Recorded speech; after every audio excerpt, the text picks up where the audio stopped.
यहां से हम लोग का एक ग्राफ दिया हुआ है, calculation of average rate of reaction.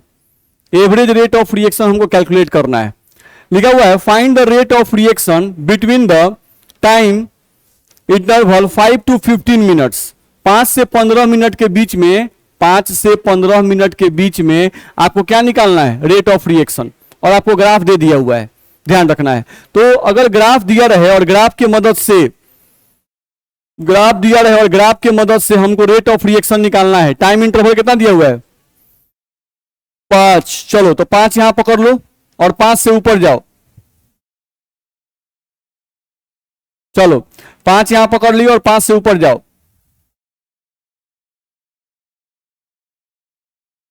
चलो तो यहां पर अगर देखें हम लोग, नहीं तो 5 से हम लोग स्टार्ट किए और यहां पर मान लो आगे। फिर कहां पर दिया है, 15।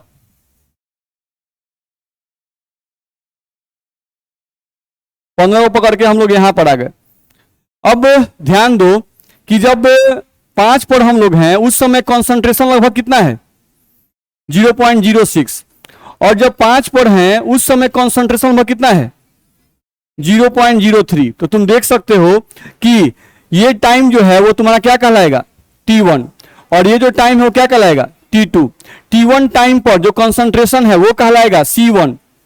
और T2 टाइम पर जो कॉन्सेंट्रेशन है ये क्या कहलाएगा, C2। ठीक, रेट ऑफ रिएक्शन का फॉर्मूला हम शायद बताए थे, C2 माइनस C1 बटा T2 माइनस T1। तो यहां पर तुम देख सकते हो कि C2 का वैल्यू कितना दिया हुआ है, 0.03। तो यहां पर वैल्यू दिया हुआ है 0.03 माइनस C1 का वैल्यू कितना दिया हुआ है, 0.06। तो हम यहां रखेंगे 0.06 divided by T2 minus T1। T2 का वैल्यू 15 और T1 का वैल्यू 5। तो यहां लिखेंगे 15 माइनस 5, नहीं इसको माइनस करेंगे तो माइनस 0.03 डिवाइडेड बाई कितना आएगा, 10 आएगा। तो यहां से हम देख सकते हैं कि रेट ऑफ रिएक्शन का वैल्यू हमारा निकला कि नहीं निकला, निकल जाएगा। तो इस टाइप का क्वेश्चन भी आपको देता है, क्वेश्चन दे देगा, ग्राफ दे देगा और आपको बोलेगा कि रेट ऑफ रिएक्शन का वैल्यू निकालो। ध्यान रखना है। तो क्या करना है, अगर टाइम का वैल्यू 5 दिया है तो 5 से पहले ग्राफ को ऊपर ले जाओ, नहीं और कंसंट्रेशन से टच करो। तो ये टाइम T1 हो गया, T1 टाइम पर जो कंसंट्रेशन मिलेगा वो C1 होगा। ये कंसंट्रेशन का लाइन है और ये टाइम का लाइन है। फिर 15 टाइम को पकड़ो, 15 टाइम को पकड़ के यहां पर तुम चले आओ तो ये तुम्हारा कंसंट्रेशन C2 मिल जाएगा। यही C2 माइनस C1 बट्टा में T2 माइनस T1 सॉल्व करो, तुम्हारा आंसर आ जाएगा। आया कि नहीं आएगा, आ जाएगा। अब यहां पर क्लियर करना है कि तुम्हारा जो रेट ऑफ रिएक्शन आया वो रेट ऑफ रिएक्शन पॉजिटिव में आया कि निगेटिव में आया है, निगेटिव में आया है। तो यहां पर ध्यान रखना है कि ये निगेटिव साइन इंडिकेट कर रहा है कि समय के साथ कॉन्सेंट्रेशन ऑफ रिएक्टेंट घट रहा है। क्या डिपेंड कर रहा है, समय के साथ कॉन्सेंट्रेशन ऑफ रिएक्टेंट क्या हो रहा है, घट रहा है। रिएक्टेंट का अमाउंट घट रहा है कि बढ़ रहा है, घट रहा है। तो यहां पर केयर करना है कि यहां पर रेट ऑफ रिएक्शन निगेटिव है तो इसका मतलब ये मत समझ जाना कि रिएक्शन का रेट घट रहा है, ऐसा मत समझना। रेट ऑफ रिएक्शन का वैल्यू निगेटिव आ जाए तो इसका मतलब ये नहीं समझना है कि रिएक्शन का रेट घट रहा है, नहीं, concentration of reactant with time decrease कर रहा है। तो केयर करना है, रेट ऑफ रिएक्शन बराबर negative, that is concentration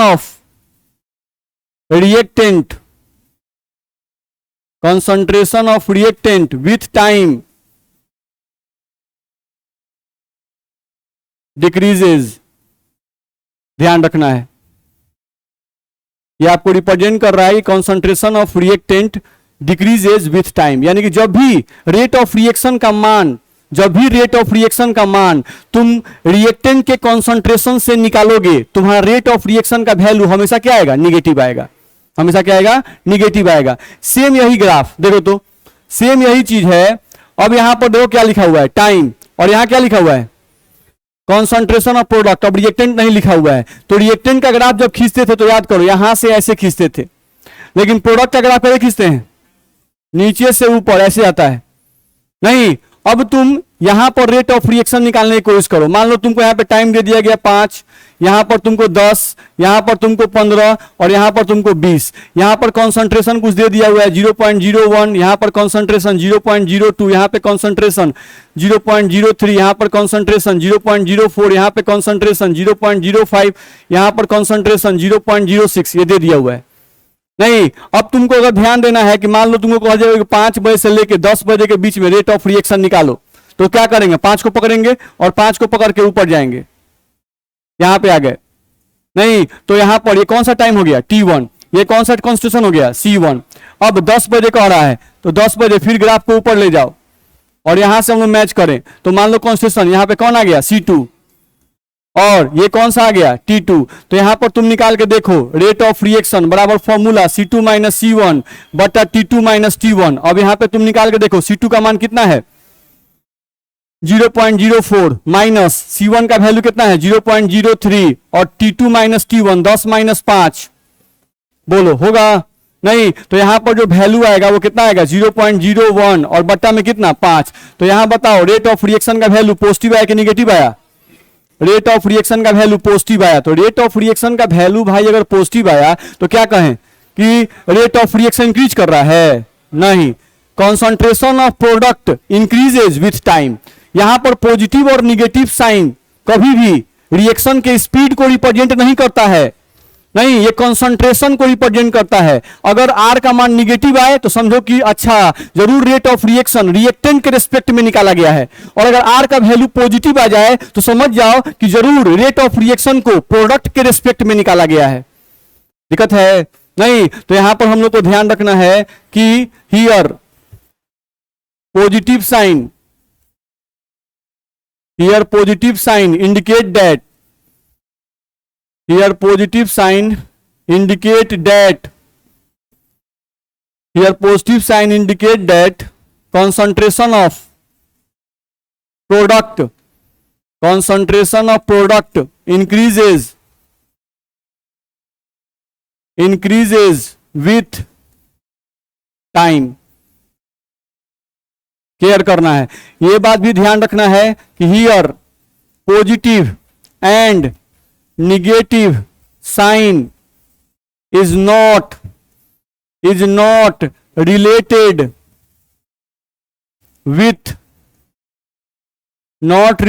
with speed of reaction। यहां जो पॉजिटिव और निगेटिव साइन आपको मिल रहा है रेट ऑफ रिएक्शन निकालते समय, ये पॉजिटिव और निगेटिव साइन का कोई भी रिलेशन नहीं है स्पीड ऑफ रिएक्शन से या रेट ऑफ रिएक्शन से, कोई लेना देना नहीं है। ये नहीं कि कहीं R का मान सर निगेटिव आ जाए तो बोले अच्छा सर R का मान निगेटिव है इसका मतलब रेट ऑफ रिएक्शन डिक्रीज कर रहा है, ऐसा नहीं बोलना है, गलत है। R का मान पॉजिटिव आ जाए तो ऐसा नहीं बोलना है कि अच्छा sir rate of reaction increase कर रहा है, ये बोलना क्या है, गलत है। नहीं, R का वैल्यू निगेटिव आए तो आपको बोलना है कि अच्छा सर यहां रेट ऑफ रिएक्शन रिएक्टेंट के रिस्पेक्ट में निकाला गया है, समय के साथ रिएक्टेंट का अमाउंट घटता है इसलिए sir rate of reaction negative आया है। नहीं, अगर रेट ऑफ रिएक्शन का वैल्यू पॉजिटिव आ रहा है तो वहां बोलना है कि सर यहां रेट ऑफ रिएक्शन प्रोडक्ट के रिस्पेक्ट में निकाला गया है इसलिए रेट ऑफ रिएक्शन पॉजिटिव आया है।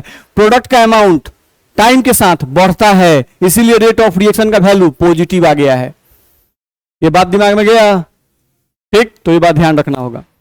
चलो अगले पॉइंट पे आ जाओ, ये एनसीईआरटी का क्वेश्चन है आपका, देखो तो क्या लिखा हुआ है, फॉर द रिएक्शन, ये क्या है, रिएक्टेंट प्रोडक्ट में कन्वर्ट कर रहा है। The concentration of a reactant, the concentration of a reactant changes from 0.03 m to 0.02 m। यानी सोचो ये C1 का वैल्यू कितना दिया हुआ है 0.03 और C2 का वैल्यू कितना दिया हुआ है 0.02। चलो इन 25 मिनट्स, तो 25 मिनट्स यानी कि सोचो घड़ी में क्या स्टार्ट किया गया होगा, टाइमर, नहीं, शुरू में टाइम क्या होगा 00, नहीं, तो तुम्हारा T1 का वैल्यू जब कुछ नहीं देता क्या मानेंगे 0, नहीं, और T2 का वैल्यू रिएक्शन कितने देर तक चला है 25 मिनट, तो T2 का मान कितना 25 मिनट।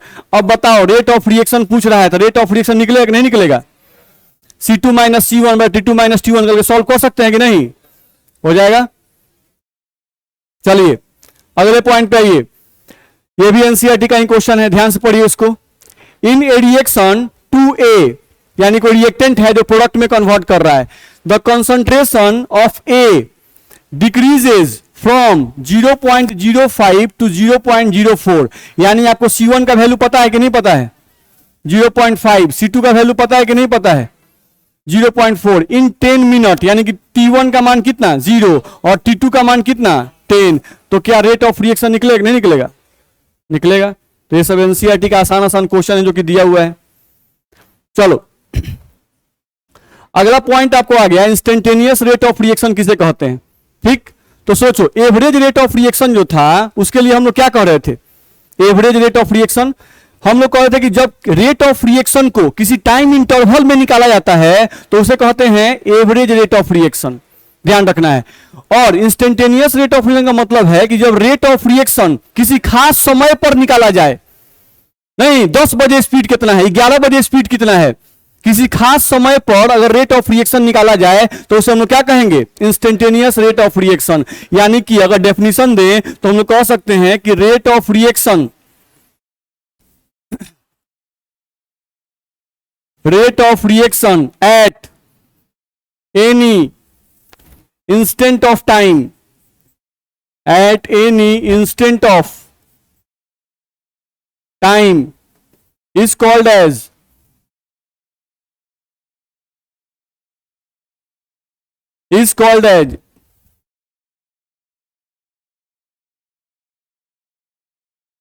instantaneous rate of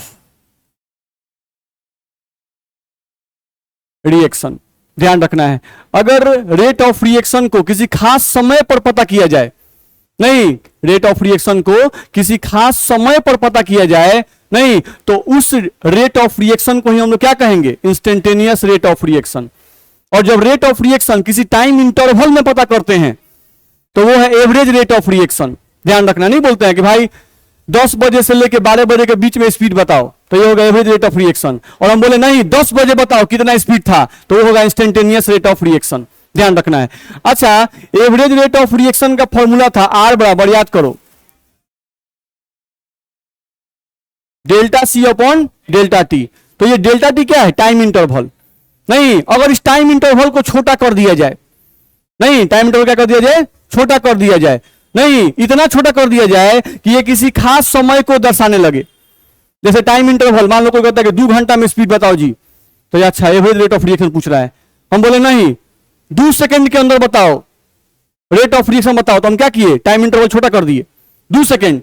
नहीं बताओ रेट ऑफ रिएक्शन, तो अभी भी एवरेज रेट ऑफ रिएक्शन है। हम बोले अच्छा 1.5 सेकंड में बताओ, अच्छा 1.3 सेकंड में बताओ, 1 सेकंड में बताओ, नहीं हाफ सेकंड में बताओ। तो क्या कर रहे हैं? इंटरवल कम करते गए, कम करते गए। तो जैसे ही इंटरवल तुम कम करते जाओगे, ये जो एवरेज रेट ऑफ रिएक्शन का फॉर्मूला दिखाई दे रहा है, क्या यही इंस्टेंटेनियस रेट ऑफ रिएक्शन का फॉर्मूला नहीं हो जाएगा? हो जाएगा। तो एवरेज रेट ऑफ रिएक्शन के फॉर्मूला को अगर इंस्टेंटेनियस रेट ऑफ रिएक्शन के फॉर्मूला में चेंज करना है तो हमें क्या करना पड़ेगा? टाइम इंटरवल को लगभग 0 कर दो। टाइम इंटरवल क्या करो? लगभग 0, यानी इतना कम कर दो नहीं कि ये टाइम इंटरवल घटते नहीं किसी खास समय को दर्शाने लगे। नहीं हम बोले कि भाई 0.1 सेकंड में बताओ कि रेट ऑफ रिएक्शन क्या था, तो लगभग इंस्टेंटेनियस हो गया कि नहीं हो गया? हो गया। तो ध्यान रखना है। तो तुम बुक में अगर देखोगे तो इंस्टेंटेनियस रेट ऑफ रिएक्शन का यही फॉर्मूला लिखा रहता है, बस लिखा क्या रहेगा यहां पर? Limit delta T tends to 0। यानी आपको क्या करना है? डेल्टा टी जो टाइम इंटरवल वो क्या करना है? टेंड्स टू 0, यानी लगभग इस टाइम इंटरवल को इतना कम कर दो कि ये टाइम इंटरवल लगभग क्या हो जाए? 0 हो जाए। तो जैसे ही टाइम इंटरवल बहुत कम हो जाएगा, ये डेल्टा टी ही एक खास समय को दर्शाने लगेगा। दर्शाएगा कि नहीं दर्शाएगा? दर्शाएगा। इसी को ऐसे भी लिखा जाता है जो हम लिखे हैं, limit delta T tends to 0 delta C by delta T. क्या लिखा जाता है? DC by dt। ये डीसी बाई dt क्या है जी? tan थीटा, मतलब स्लोप ऑफ टेंजेंट। पढ़े ना आप लोग, इसको क्या बोलते हैं? Slope of tangent. Slope of tangent का मतलब क्या? tan theta. और tan थीटा का मतलब क्या? p by b। यही ना होता है जी। यानी कि हम लोग क्या बोल रहा है ये कि अगर इंस्टेंटेनियस रेट ऑफ रिएक्शन निकालना है किसी खास समय पर, किसी खास समय पर अगर इंस्टेंटेनियस रेट ऑफ रिएक्शन निकालना है, नहीं तो क्या करो? उस समय पर आप ग्राफ में एक टेंजेंट खींच दो और उस टेंजेंट का स्लोप निकाल दो। जो टेंजेंट का स्लोप आएगा वही इंस्टेंटेनियस रेट ऑफ रिएक्शन का वैल्यू बता देगा। नहीं यानी ग्राफ से समझते हैं। देखो तो हम लोग को देखा जाए तो यहां पर देखो क्या लिखा हुआ है? कॉन्सेंट्रेशन ऑफ रिएक्टेंट, और ये क्या लिखा हुआ है? टाइम। तो कॉन्सेंट्रेशन ऑफ रिएक्टेंट और टाइम के बीच का ग्राफ हम लोग खींचे हैं कि नहीं खींचे हैं? होता है। चलो अब यहां से देखो कि टाइम जब जीरो है, टाइम बहुत कम है, तो उस समय रिएक्टेंट का अमाउंट क्या है? बहुत ज्यादा। सही बात है भाई, जब टाइम कम रहता है, टाइम जीरो है, उस समय रिएक्शन अभी शुरू नहीं हुआ है, तो जब रिएक्शन शुरू नहीं रहता है उस समय कॉन्सेंट्रेशन ऑफ रिएक्टेंट क्या होता है? बहुत ज्यादा। तो है बहुत ज्यादा। जैसे जैसे टाइम बीत रहा है कॉन्सेंट्रेशन ऑफ रिएक्टेंट क्या हो रहा है? घट रहा है, घट रहा है, घट जा रहा है। घट रहा है कि नहीं घट रहा है? तो टाइम के घटने के, टाइम बढ़ने के साथ रिएक्टेंट का अमाउंट बढ़ता ही घटता है? घटता है, तो घट रहा है। बिल्कुल सही है। नहीं, अब चलो, अगर हमको बोल दिया कि यहाँ पे टाइम लिखा हुआ है, यहाँ पे टाइम लिखा हुआ है 5, यहाँ पे टाइम लिखा हुआ है 10, यहाँ पे टाइम लिखा हुआ है 15, यहाँ पे टाइम लिखा हुआ है 20, यहाँ पे टाइम लिखा हुआ है 25, ये ग्राफ तुमको दे दिया और तुमसे कह दिया गया कि बाबू 15 बजे इस टाइम पर t इज इक्वल टू 15 बजे तुम इंस्टेंटेनियस रेट ऑफ रिएक्शन निकालो। इंस्टेंटेनियस रेट ऑफ रिएक्शन निकालो कि 15 बजे इंस्टेंटेनियस रेट ऑफ रिएक्शन कितना है। तो हम लोग क्या करेंगे? बोलिए सर। जाइए, तो 15 बजे अगर इंस्टेंटेनियस रेट ऑफ रिएक्शन निकालना है तो हम क्या करेंगे? यहां से डॉट डॉट करके ऊपर जाओ, यहां ग्राफ पर आ जाओ और ग्राफ पर आने के बाद इस पॉइंट पर हम लोग एक टेंजेंट खींचेंगे। इस पॉइंट पर एक टेंजेंट खींचेंगे हम लोग।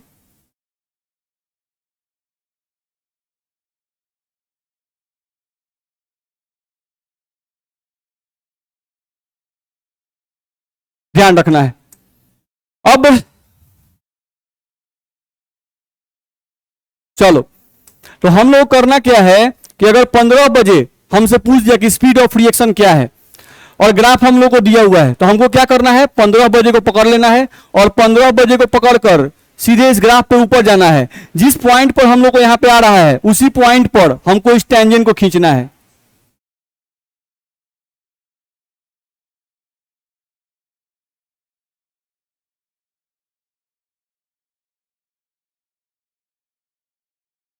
चलो, तो इस पॉइंट पर हमको टेंजेंट खींचना था। हम टेंजेंट खींचे कि नहीं खींचे?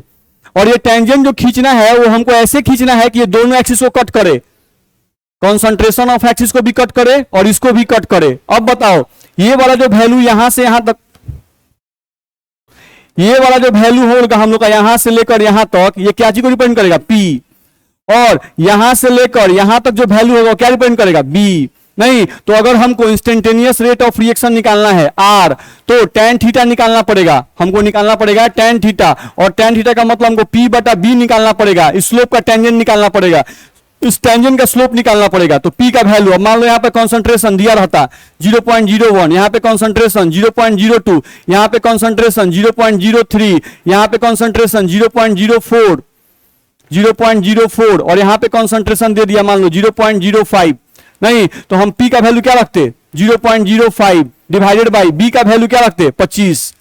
नहीं, इसको सॉल्व करते हमको 15 बजे रेट ऑफ रिएक्शन क्या था ये हमको निकल जाएगा। मेरी बात समझ में आई? नहीं, तो अगर हम लोगों को एवरेज रेट ऑफ रिएक्शन निकालना है तो देखो उसके लिए क्या करना था। ध्यान से देखो, जब एवरेज रेट ऑफ रिएक्शन निकालना था तो एवरेज रेट ऑफ रिएक्शन के लिए हमको क्या चाहिए? T1 चाहिए, T2 चाहिए, C1 चाहिए, C2 चाहिए। नहीं, तो इस टाइम इंटरवल में तुम रेट ऑफ रिएक्शन निकाल रहे हो। यहां पर हम टेंजेंट नहीं खींचे हैं, एवरेज रेट ऑफ रिएक्शन में हम टेंजेंट नहीं खींचे हैं। हमको C2 माइनस C1 या T2 माइनस T1 चाहिए। निकलेगा, हम निकाल लेंगे। नहीं, लेकिन अगर किसी खास टाइम पर रेट ऑफ रिएक्शन पूछे तो हमें क्या करना है? उस टाइम को पकड़ना है, उस टाइम से सीधे ग्राफ को टच करना है और उस पॉइंट पर क्या खींचना है? स्लोप खींचना है, टेंजेंट खींचना है। और उस टेंजेंट का हमें क्या निकाल देना है? स्लोप। tan थीटा P बटा B का रेशियो निकाल दो, तुमको उस टाइम पर रेट ऑफ रिएक्शन निकल जाएगा, इंस्टेंटेनियस रेट ऑफ रिएक्शन निकल जाएगा। मेरी बात कुछ दिमाग में गई? कोई दिक्कत है इसमें? नहीं, तो यहां पर हम लोग को ध्यान रखना है। तो जस्ट उसी टाइप का यहां पर दिया गया, देख लो। तो इंस्टेंटेनियस कैसे निकालेंगे और एवरेज कैसे निकालेंगे, दोनों में समझ में आ रहा अंतर? ये ध्यान रखना होगा। ठीक, जैसे देखो तो यहां पर क्या लिखा हुआ है? Find the rate of reaction at t equals to 10 minute. देख रहे हो, सेम वही क्वेश्चन है कि नहीं? t इक्वल्स टू 10 मिनट और at the end of 10 minute. नहीं, और तुमको ग्राफ दे दिया गया, ग्राफ ऐसे दे दिया गया। यहां पर ये लाइन टाइम का रिप्रेजेंट कर रहा है और ये लाइन कॉन्सेंट्रेशन ऑफ रिएक्टेंट को रिप्रेजेंट कर रहा है। और यहां पर वैल्यू तुमको दे दिया गया 5, 10, 15, 20 दे दिया गया, और यहाँ पे कॉन्सेंट्रेशन कुछ दे दिया गया 0.01, 0.02, यहाँ पर 0.03, 0.04, 0.04, 0.05 ये दे दिया गया। नहीं, अब हमसे पूछ रहा है कि 10 बजे रेट ऑफ रिएक्शन कितना होगा, तो कैसे निकालेंगे? ले जाएंगे और यहां पर क्या खींचेंगे? टेंजेंट खींच देंगे, यहां से आप टेंजेंट खींच दो।